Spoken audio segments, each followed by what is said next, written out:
Assalamualaikum warahmatullahi wabarakatuh. Hai, ketemu lagi dengan Bunda Tira dan Usep. Nah, kali ini Bunda Tira akan bercerita tentang cerita rakyat dari Kota Padang, Sumatera Barat, tepatnya di Desa Nelayan Pantai Air Manis. Malin Kundang. Nah, Usep kamu jadi orang Padang itu. Lihat pakai ikat kepala Padang. Usep orang Padang. Iya, Usep. Nah, kita cerita di suatu desa di pantai air manis. Tinggal seorang janda bernama Mande Rubaya dan seorang anak laki-laki yang bernama Malin Kundang. Malin Kundang. Tadi Malin Kundang gak punya ayah, Bunda. Iya, ayahnya sudah tidak ada. Malin Kundang anak yatim. Iya, Usep. Nah, kehidupan mereka sangat bahagia, Usep. Mande Rubaya sangat menyayangi Malin Kundang. Mande Rubaya berjualan kue keliling kampung untuk mencari nafkah dan untuk kehidupan sehari-hari mereka. Dan Mande Rubaya selalu sayang dengan Malin Kundang. Kasih ibu tak ada beta, tak terhingga sepanjang masa.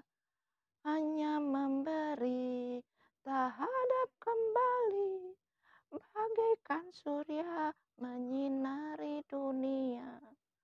Nah, benar Usep. Kasih ibu itu sepanjang masa. Dia akan selalu menyayangi anaknya tanpa mengharapkan balasan. Begitu Usep. Sama dengan Mande Rubaya. Dia menyayangi Malin Kundang. Nah, Usep, setiap bulannya ada kapal besar selalu merapat di pantai air manis. Kapal? Iya, Usep. Nah, kapal itu akan membawa barang-barang kebutuhan orang-orang di desa nelayan. Dan pulangnya mereka tidak kosong kapalnya, tapi mengangkut hasil bumi dari desa nelayan tersebut.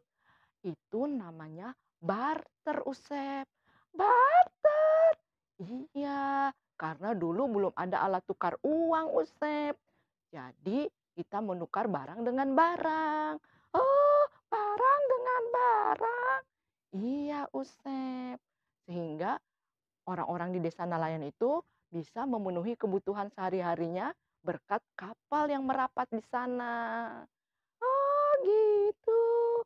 Nah, Malin Kundang makin tahun makin tumbuh menjadi remaja yang ganteng. Sama dengan Usep, ganteng. Iya, Usep. Nah, suatu hari ada kapal besar merapat lagi. Lalu Malin Kundang merenung, kalau saya jadi nelayan saja, bagaimana hidup saya? Bakal susah terus. Maka dia minta izin kepada Mande Rubaya untuk merantau. Tapi Mande Rubaya berkata pada Malin Kundang, jangan pergi Malin, nanti Mande sama siapa? Mande, aku nggak lama Mande, hanya mencoba peruntungan di negeri seberang. Kalau aku sudah dapat uang, aku akan kembali untuk membawa uang yang banyak buat Mande. Jangan Malin, Mande nanti sama siapa? Kasihan.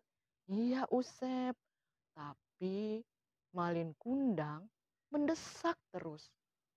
Akhirnya Mande Rubaya mengizinkannya, walau dengan berat hati.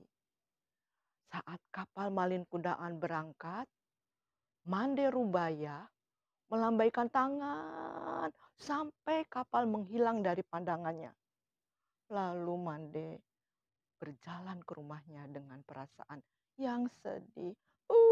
Sedih. Tiap hari Usep, Mande berdiri di tepi pantai setiap pagi dan sore, menunggu Malin Kulan datang. Setiap kali ada kapal merapat, Mande berlari mencari nahkoda kapalnya dan lalu menanyakan di mana Malin Kundang. Tapi jawabannya, mereka tidak tahu Malin Kundang di mana. Ah, begitu. Aduh, kemana Malin Kundang ya? Nah, kita tidak tahu Malin Kundang itu selamat atau tidak. Makanya Mande Rubaya selalu berdoa untuk anaknya supaya anaknya di sana selamat. Di doa ibuku, namaku disebut. Iya Usep, di doa ibu nama kita disebut. Terharu. Betul, begitulah ibu selalu mendoakan anaknya. Nah, suatu hari banyak penduduk desa lari ke tepi pantai. Lalu berteriak, "Mande, Mande, ada Malin Kundang datang pakai kapal yang mewah." Hah, Malin Kundang? Mande Rubaya senang sekali. Lalu dia berlari kencang ke tepi pantai. Oh, sudah rindu. Iya, Usep, Mande Rubaya rindu banget sama Malin Kundang. Dan di sana berdiri seorang pria yang gagah perkasa, ganteng. Dan di sebelahnya ada perempuan yang cantik rupawan. Mande Rubaya langsung berlari dan memeluk kaki Malin Kundang. Lalu perempuan itu berkata kepada Malin Kundang, "Itu ibumu, katanya kamu orang bangsawan. Tapi masa ibu kamu pakaiannya compang-camping, dekil, kumuh?" Malin Kundang terdiam sebentar. Lalu dia melihat, astaga, ibunya pakaiannya compang-camping. Akhirnya Malin Kundang malu Usep. Malu, masa nggak ngakuin ibunya ya? Iya Usep. Lalu apa yang terjadi? Malin Kundang menendang ibunya sambil berkata, "Kamu perempuan gila ya? Ngaku-ngaku ibu saya. Saya tidak punya ibu seperti kamu." Oh, keterlaluan Malin Kundang. Ih, itu anak durhaka. Usep gemes jadinya. Nah, Usep, Mande Rubaya tetap menyebutkan nama Malin Kundang. "Malin Kundang, ini Mande, ibumu. Malin Kundang, tataplah mata Mande. Ini Mandemu." Tapi Malin Kundang tak bergeming. Malah perempuan cantik di sebelahnya berkata, "Ayo Malin Kundang, kita pulang saja. Buat apa kita di sini lama-lama?" Akhirnya Malin Kundang pulang bersama perempuan tersebut naik kapal. Semua penduduk di sana terdiam, sedih melihat Mande Rubaya. Lalu Mande Rubaya berdoa, "Ya Tuhan, kalau dia bukan anakku, selamatkanlah kapalnya. Tapi kalau dia anakku, berilah aku keadilan." Tiba-tiba Usep, langit gelap, hujan turun lebat, badai. Serem. Iya Usep, serem banget. Sampai kapalnya pecah berkeping-keping. Serem. Iya Usep. Esoknya Mande Rubaya berjalan-jalan lagi ke tepi pantai dan dia melihat kepingan-kepingan kapal berserakan di pantai. Lalu dia berjalan lagi dan melihat ada batu yang tertelungkup menyerupai orang. Lalu perlahan-lahan Mande Rubaya melihat orang tersebut. Ternyata Dia malin kundang, dikutuk menjadi batu. Oh, syukurin!